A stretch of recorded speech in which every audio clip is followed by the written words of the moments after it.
On va vous raconter l'histoire de Monsieur Scrooge. Ebenezer Scrooge vivait à Londres. Nous sommes en 1843. 1843, 19e siècle, ville de Londres. L'électricité n'est pas encore dans les foyers. Ni la chaleur. Ni tout ce qui permet de vivre une vie aisée et facile comme en votre temps. Sauf pour les quelques riches de la ville. Sauf pour cela, en effet. Ebenezer Scrooge en faisait partie. Ça n'a pas toujours été le cas. Mais vous comprendrez cela plus tard. Monsieur Scrooge était ce qu'on appelle un homme détestable. Égoïste. Avare, impoli, suffisamment détestable pour n'avoir aucun ami. Ce qui l'arrangeait car il n'en voulait pas. Par-dessus tout, détestait Noël, si bien qu'un soir, les grands esprits au nombre de 3 sont venus le trouver pour lui ouvrir les yeux et le cœur.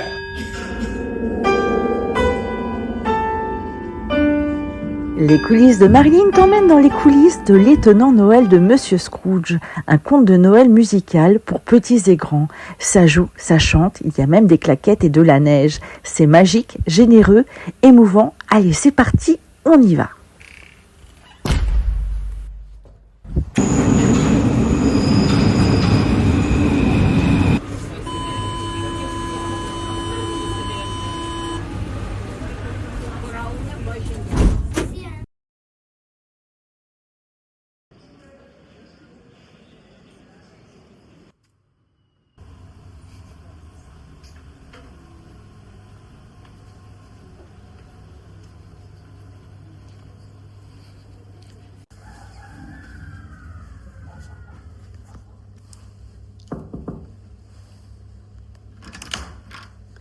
Ah, bonjour. Bonjour.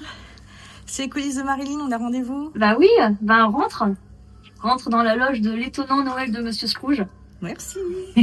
Présente-toi un petit peu, qui es-tu? Alors, moi je suis Ophélie Charpentier.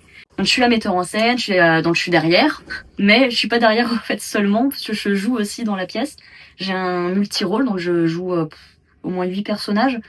Je suis la metteur en scène, j'ai fait aussi l'adaptation, la scénographie, j'ai écrit les chansons, j'ai fait la création de maquillage aussi du spectacle. Et voilà, c'est la compagnie du Loup Gris, c'est ma compagnie que j'ai fondée en 2019, qui a pour but de faire des spectacles familiaux, musicaux avec musique live, et également de proposer des spectacles un peu sur leur plastique très très graphiques, avec des marionnettes et surtout pluridisciplinaires, donc avec de la danse ou des combats, du chant, etc. Pitch d'où ton spectacle? Donc l'étonnant Noël de Monsieur Scrooge, c'est l'adaptation de Christmas Carol de Charles Dickens. Il y a eu beaucoup d'adaptations, surtout au cinéma, en dessin animé, de cette œuvre. C'est l'histoire d'Ebenezer Scrooge, qui est un vieil usurier, qui déteste tout le monde dans sa vie, qui déteste donner son argent, mais surtout qui déteste Noël.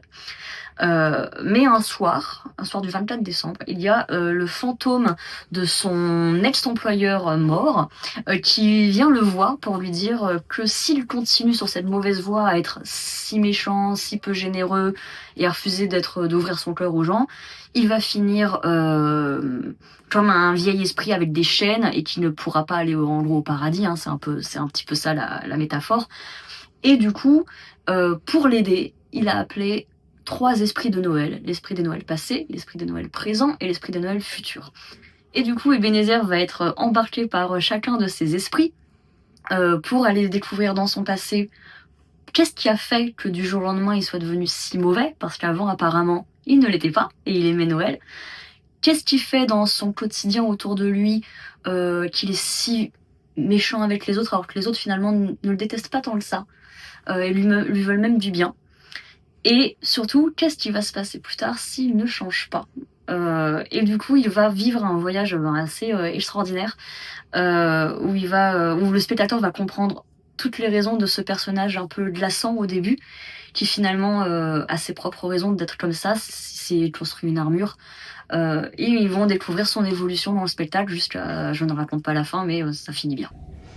Donc là, tu te maquilles, tu te prépares. Ouais, donc là, maintenant, c'est la phase très de l'amour pour moi, puisque je dois cacher mes cheveux, parce que j'ai à peu près 7 perruques pendant le spectacle. Moi, je peux pas me permettre d'avoir mes vrais cheveux en dessous qui peuvent sortir. Moi, je fais pas une super basse perruque comme on peut voir en maquillage ou au film, dans certaines productions. Je fais quelque chose d'un peu plus simple, mais tout de même, je cache mes cheveux pour que, en enlevant mes perruques, je me retrouve pas avec les cheveux longs à devoir tout recoiffer pendant le spectacle, parce que je n'ai absolument pas le temps pendant tous les changements tous les changements costumes. Et comment t'es venue cette idée en fait?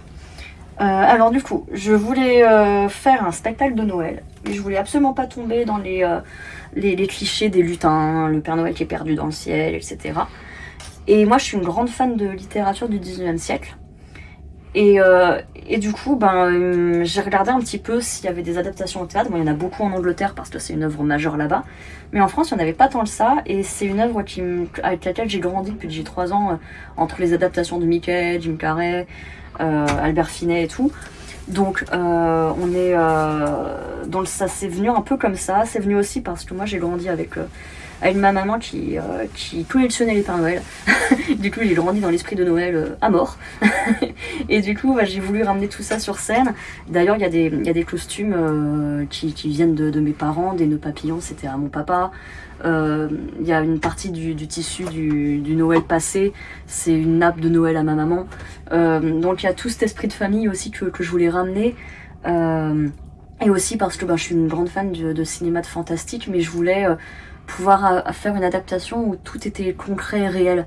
D'où le fait qu'il n'y a pas d'image, il n'y a pas d'écran.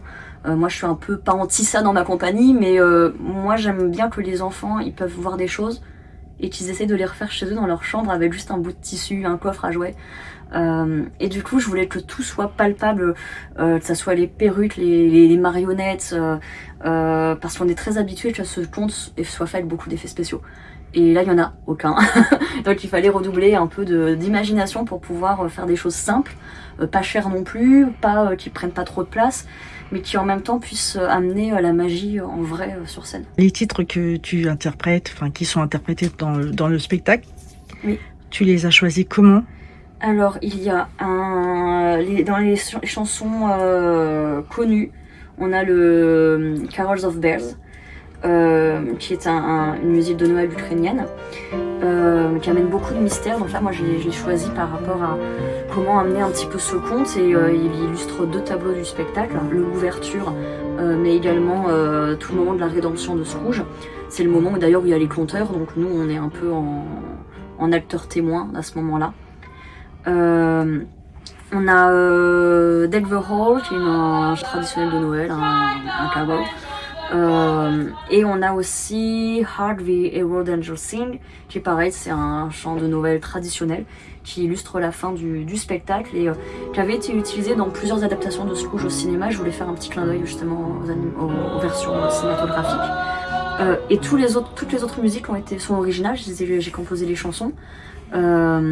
Et du coup, elles s'inspirent du West End, ça s'inspire de Mary Poppins, de My Fair Lady,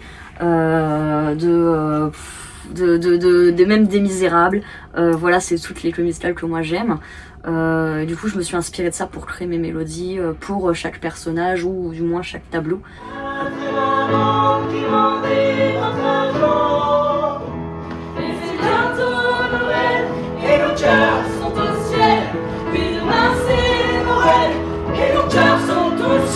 Voilà, il y a seulement 3 chants, 3 musiques connues et après le reste, tout est original, ça a été créé pour le spectacle.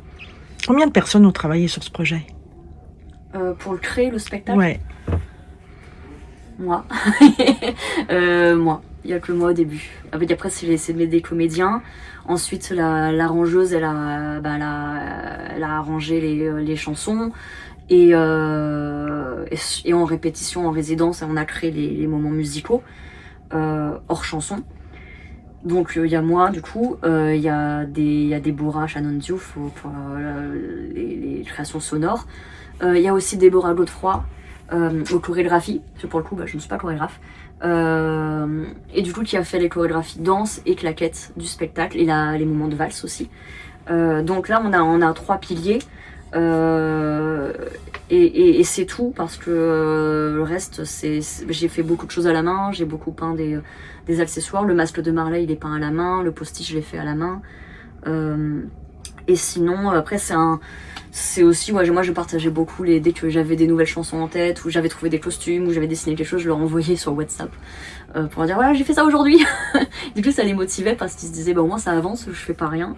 Et entre le moment où tu as commencé à écrire cette pièce et le moment où tu as finalisé la dernière version, c'était écoulé combien de temps? 9 mois. Tu as eu combien de versions en tout? 1. Deux versions du texte. Voilà, et tout s'est fait après en résidence. Moi j'aime bien l'écrire parce que on n'est pas figé avec un texte tout de suite. On sait pas encore trop ce qui va se passer, on teste. Et on se dit, ah bah la mariette elle est bien, mais elle est trop lourde. Bah elle va à droite, mais en fait c'est une mariette qui doit être vue à gauche en fait. Le piano c'est bien, j'adore, mais ça marche pas. On était vraiment sur tester des choses. Le premier filage en costume, on s'est dit, catastrophe, c'est trop rapide, donc on a dû rajouter du texte pour Philippe pour créer des monologues plus longs. Parce que sinon on ne pouvait pas arriver à temps sur scène. On a dû trouver des astuces, il faut mettre des scratchs, il faut quelqu'un pour aider, il faut mettre les perruques sur tel endroit pour qu'elles soient attrapables très facilement. Ça a été beaucoup de réflexion aussi en amont sur le spectacle du coup. Écoute, je te remercie, je te laisse te finir te préparer. Merci. Et puis on va voir après le décor. Yes. Merci. On va démarrer, c'est là. Oui, on arrive. Voilà, finalement. Moins, parce qu'elle veut être un peu plus loin. Pas bon. Là. On verra avec elle. Là, les marques, elles sont bonnes. Charles de Rondel, comédien dans L'étonnant Noël de Monsieur Scrooge. Et quel est ton rôle? Alors je suis en multi-rôle, donc j'en fais plein. Notamment Jacob Marley, qui est un fantôme qui va annoncer, c'est le fantôme de son ancien associé à Scrooge, et il va venir lui annoncer la venue des trois esprits des Noëls passés, présents et futurs. Il y a aussi Bob Cratchit, qui est le clerc de Monsieur Scrooge, son employé. Et puis parmi ça, il y a aussi Mr. Jingles, qui est un petit vieux qui avait emprunté de l'argent à Monsieur Scrooge, et plein d'autres quoi. Plein d'autres personnages divers et variés quoi. Tu as amené de toi dans ton personnage? De moi, je pense, dans tous mes cheveux, et puis je pense un peu tout mon grain de folie dans toutes les versions de personnages que je pouvais donner. Par exemple, Marley, c'était un vrai rôle de composition dans le sens où j'ai vraiment transformé ma voix, transformé mon corps. Je les faisais vraiment. C'est vraiment toutes les particularités des personnages. C'est sorti un peu de la folie et on pourrait dire des personnalités multiples qui font la fête là-haut. Et donc voilà, je pense que c'est ça le principal truc que j'ai amené dans ce projet quoi. Oui. Normalement, je fais ça le matin. Mais là, j'étais en rendez-vous, donc exceptionnellement, et vu qu'on a personne qui joue avant nous, et ça arrive pas toujours, je m'installe pour faire mes vocalises maintenant. Mais normalement, je le fais à 11h du matin. Et combien de temps? Selon si j'ai réussi à bien me réveiller, parce que j'ai une vie très active, je fais ça entre 20 à 50 minutes. Tous les jours? Ouais, tous les jours. Oui. Philippe Godin, qui joue Scrooge. Il est aigri, il est seul, il est malheureux. Et il le fait ressentir à tous les gens qui l'entourent.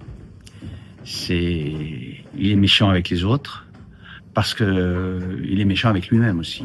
Voilà. Donc c'est un personnage extrêmement riche en émotions.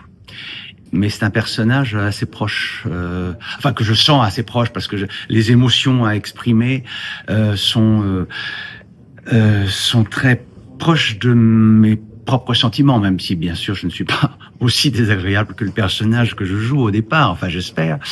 Mais c'est vrai que le comédien a souvent aussi une forme de solitude, c'est nécessaire aussi. On peut pas, même si on aime bien avoir du monde autour de soi, on a besoin aussi d'une certaine solitude, une certaine réserve, pour réfléchir, pour penser, pour se former, voilà. Et donc, de ce côté-là, je suis assez proche du personnage. Et puis aussi, je trouve l'intérêt de ce personnage. Moi, je le sens avec mon âge. Et j'avoue que c'est un personnage qui, à la fin, évidemment, est confronté plus ou moins à la mort. Et c'est aussi un événement qui est extrêmement touchant pour moi. Et bon, même si je ne meurs pas, je subis un peu les tourments, et c'est pour ça que ça me rapproche du personnage en fait. J'en suis à la fois détaché et à la fois très investi.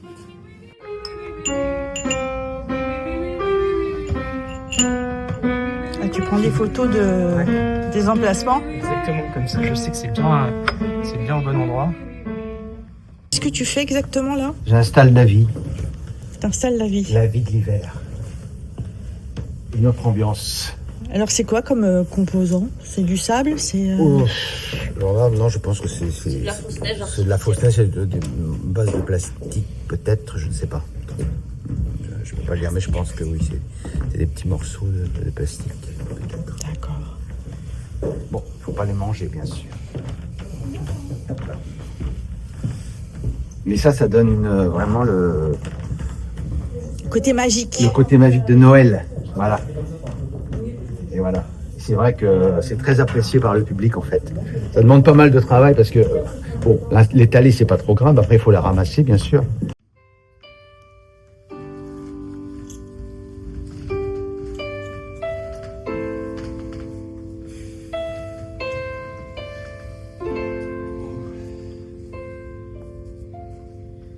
Toi, mon petit être, mon enfant que j'ai eu, seul perdu dans la neige, tu pars vers l'inconnu. Ton dernier lit est là, réchauffe-toi mon cœur, tu ne souffriras plus, le mal ici se meurt.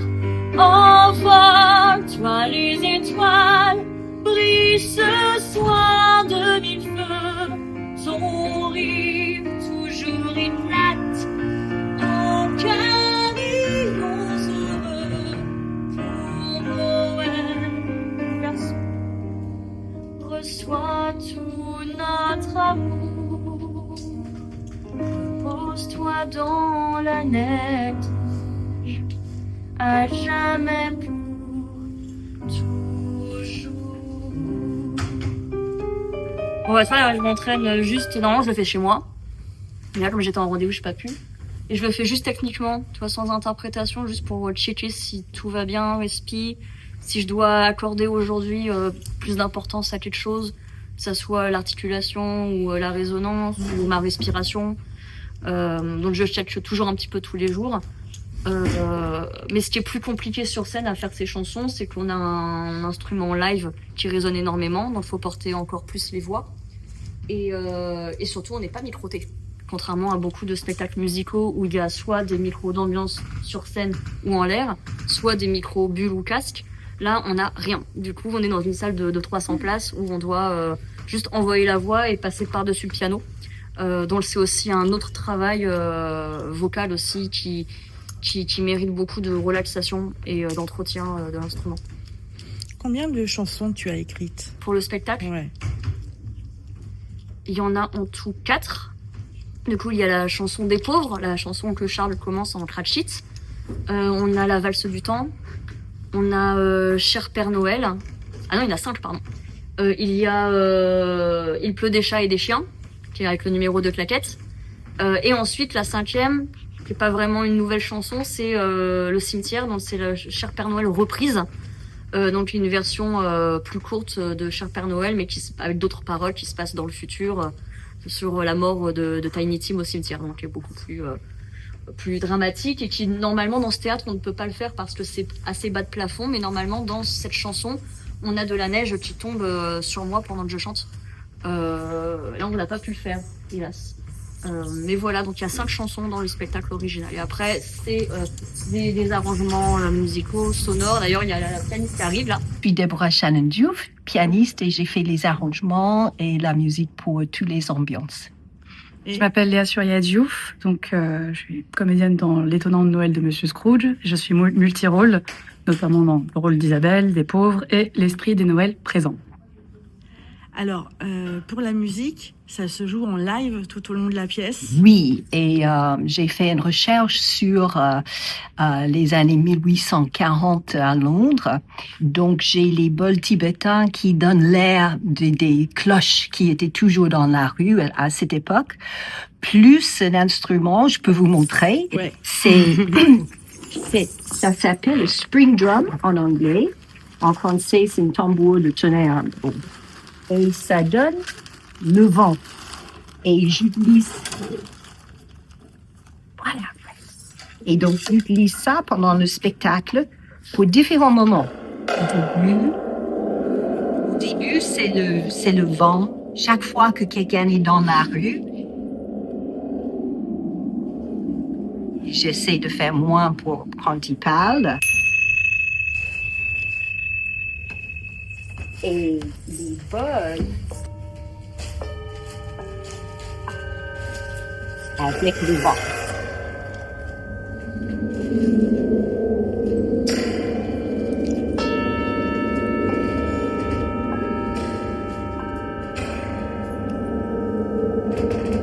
Qui est à peu près ce que j'ai trouvé pour l'époque à Londres. Donc, je voulais faire. Et je fais tout au long du spectacle. Quand il y a les comédiens qui viennent, qui sont dans la rue, je fais cette ambiance. Quand Scrooge réfléchit, je fais quelque chose qui est un peu interrogatoire.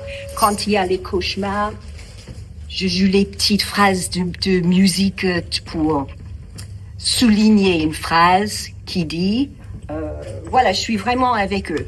Plus le piano. Et le piano, c'est pour les chansons. Donc, j'accompagne les chansons qui apparaissent à différents moments dans la pièce. Et c'est pas trop dur de jongler avec tout ça? Ah, ben j'adore. En fait, je suis pianiste pour les cours de danse. J'étais prof pour les gens qui voulaient apprendre comment accompagner la danse. Et donc, dans ce métier, on utilise les percussions, le piano, des instruments électroniques. Donc, ça fait un peu partie de mes acquis. Donc là, je mets le spring drum ici pour que ça soit assez facile. Et la petite cloche. Et pour, je garde parce qu'il y a une partie de piano avec les cordes que je joue aussi, pour certaines cauchemars, pour certains effets. Et donc, là, je mets quelque chose pour que je puisse mettre la musique. C'est un work in progress encore, parce que parfois, ça bouge. Je mets quelque chose pour garder le pupitre. Et c'est vous qui avez fait la création sonore? Oui. Oui. Combien de temps vous avez mis pour créer toute cette ambiance entre l'idée et la concrétisation? Ben, en fait, ce qui se passe, c'est que c'est un peu en cours de route aussi. C'est-à-dire, je savais que je voulais utiliser les bols, mais en regardant le spectacle, j'ai eu plein d'idées. Par exemple, le cauchemar avec Marley, il dit les mots comme je suis Jacob Marley et je fais. Quand il parle de la lumière, je donne un petit note au piano pour souligner ça. Et ça est venu en faisant le spectacle. Donc, je peux pas dire que avant je me suis dit, oh tiens, je vais faire ça. Donc, j'improvise beaucoup avec eux en regardant comment ils font les mots que je trouve importants et je rajoute quelque chose de musical. Ça sert de ponctuation, en fait. Exact. Exactement. Et l'ambiance, parce que, par exemple, il y a l'ambiance de futur qui est...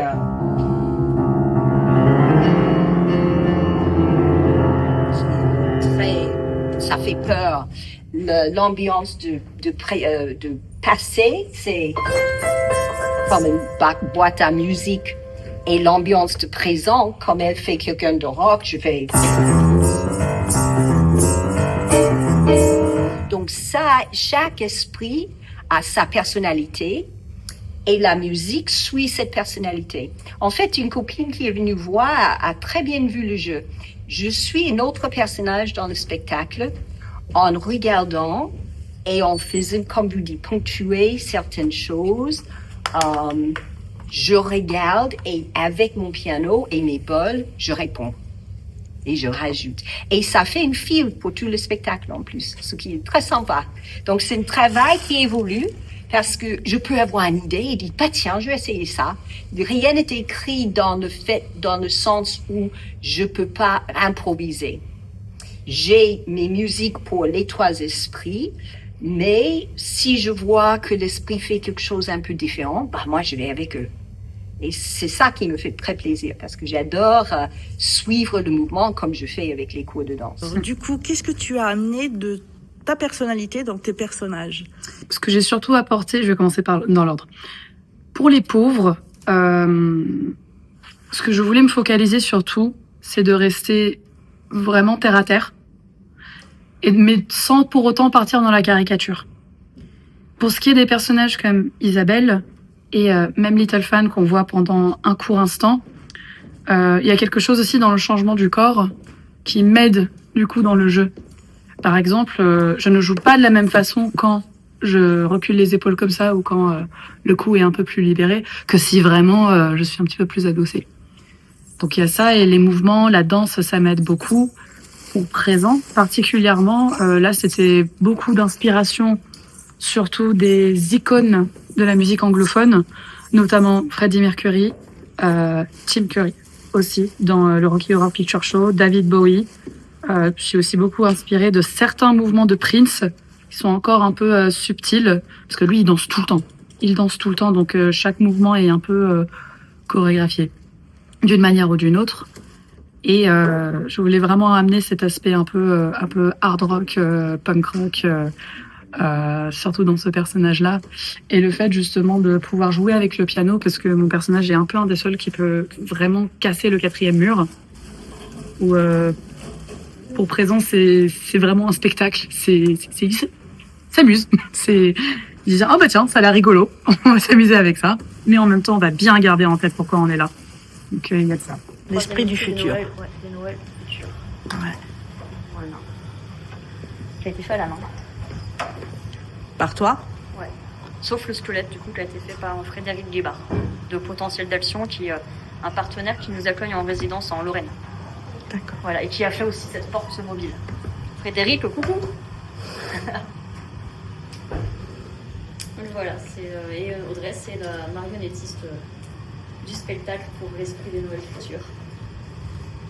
C'est une main qui est articulée, du coup l'autre est immobile. Voilà. Il a un corps assez décharné. Généralement, il a pas mal de succès avec les enfants qui se tassent au fond de leur siège, généralement quand il arrive. Ça parle souvent beaucoup à ce moment-là, ça a un peu besoin de se rassurer. Mais il fonctionne bien, il impressionne. Ça y est, le décor est installé. Dernier petit rituel pour la troupe avant leur entrée sur scène. Et nous, on va s'installer aussi pour assister au spectacle. Donc il y a une belle salle de 130 places, amusez-vous, éclatez-vous comme d'habitude, et puis surtout... Joyeux Noël!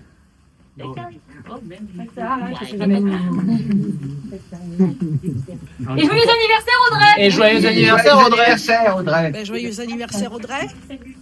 Oui, c'est l'anniversaire d'Audrey. Ah bah heureusement que tu l'as dit, tu l'avais fait.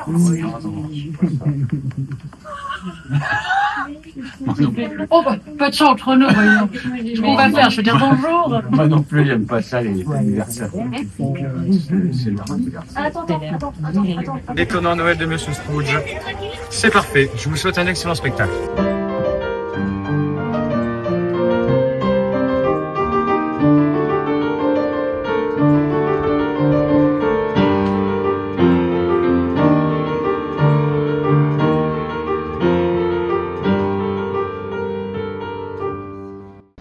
Et je ne suis pas assez hypocrite pour prétendre passer du temps avec quelqu'un d'autre qu'avec moi-même. Je viens vous mettre en garde. Je viens vous annoncer la venue de 3 esprits. 3 esprits?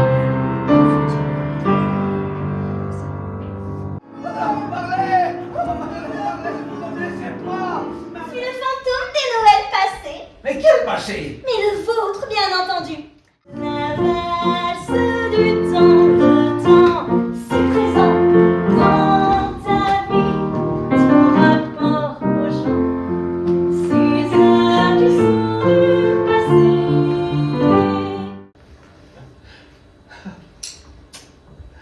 Oh Isabelle, j'espère que tu as trouvé le bonheur aujourd'hui. Mais pourquoi t'ai-je laissé partir? Quel gâchis! Ah, c'est reparti. Dans le ciel, tel un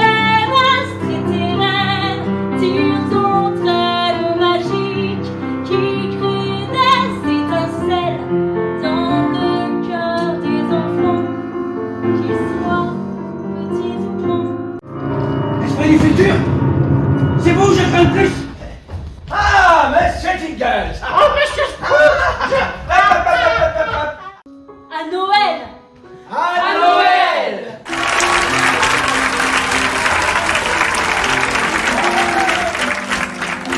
Vous en avez pensé quoi? Super spectacle familial, vraiment à aller voir, mais sans réserve. Très bon moment. C'est la 4e fois que je viens. Donc, bravo à eux. Formidable compagnie. Enfin, en tout cas, on a adoré, les enfants, ils ont adoré. C'est bien amusé en famille. J'ai trouvé que c'était très beau, un conte de Noël, quoi, pour enfants et adultes. Ça nous a rappelé plein de belles choses. C'est super bien joué. Et c'est bien le côté musical, voilà. Bah, c'était très très sympa et très bien fait aussi entre les décors et les personnages. À voir absolument. C'était très bien joué, ça chantait super bien, c'était un très bon moment.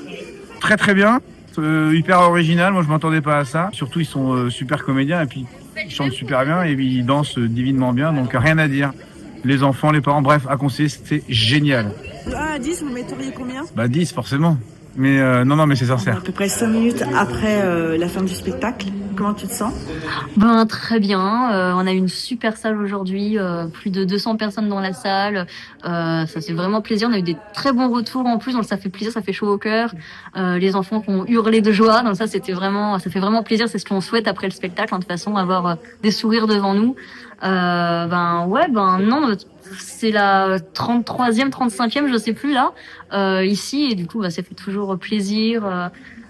C'est un vrai marathon ce spectacle, que ça soit sur scène ou hors scène. Donc je fais toujours, pour l'instant ça va, j'ai encore l'énergie et après dans une demi-heure j'aurai un pic de fatigue parce que voilà, on n'arrête pas de changer de personnage. Hors scène aussi, on n'arrête pas de faire des changements de costume, mais sur le mot presque. Et du coup, c'est un plaisir et un soulagement à chaque fois qu'on arrive pour les saluts devant les gens, hurler de joie, crier joyeux Noël, avoir des grands sourires et même d'avoir des réactions des parents.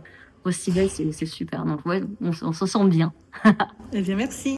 Voilà, ce podcast est terminé. Je tenais à remercier Ophélie, les comédiens, la compagnie du Lougri, Être Prod pour les extraits de la pièce, la scène parisienne et toutes les personnes qui ont participé à cet enregistrement pour leur accueil, leur gentillesse, leur sourire, leur disponibilité et leur talent. Je vous dis à bientôt pour d'autres coulisses. Bisous, bisous.